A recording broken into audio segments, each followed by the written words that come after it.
The Simpsons moved into a villa. Marge couldn't believe her eyes. How could a house like this be so cheap? What she failed to realize, however, was that it was a cursed mansion. Suddenly, a book flew out of nowhere and straight for Lisa. Did not tell. At that exact moment, a man's voice echoed through the halls. The Simpsons, though, dismissed it as nothing more than an echo and paid it no mind. The second Marge pushed open the kitchen door. A flood of bright red liquid gushed out at her. She spun around in shock, only to spot something bizarre lurking in the room. Homer grabbed an orange off the counter and chucked it at the creature, but it tossed back a slip of paper instead. Lisa picked it up. The words scrawled on it read, "An littering." Almost instantly, Bart was pinned down by an unseen force, unable to move an inch. Maggie, meanwhile, began to float straight up into the air. After rescuing the kids, Marge insisted on grabbing them and fleeing the house immediately. Homer, though, he refused to give up his shot at living in a mansion. But Marge wasn't about to stay in a haunted house just to save a few bucks. Their argument was cut short when Homer's body slowly lifted off the ground and slammed into the ceiling. Oh, it got great high ceiling!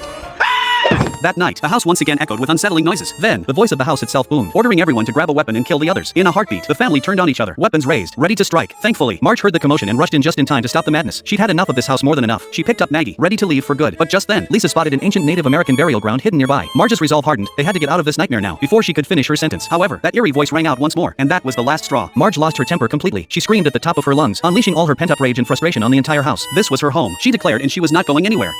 Can I have a minute to think about this? Sure. When the Simpsons finally stepped through the front door, the house fell into a brief, almost thoughtful silence. A moment later, it began to glow with a soft light. It shrank down, smaller and smaller, until it finally vanished into thin air. You can't help but feel a little rejected.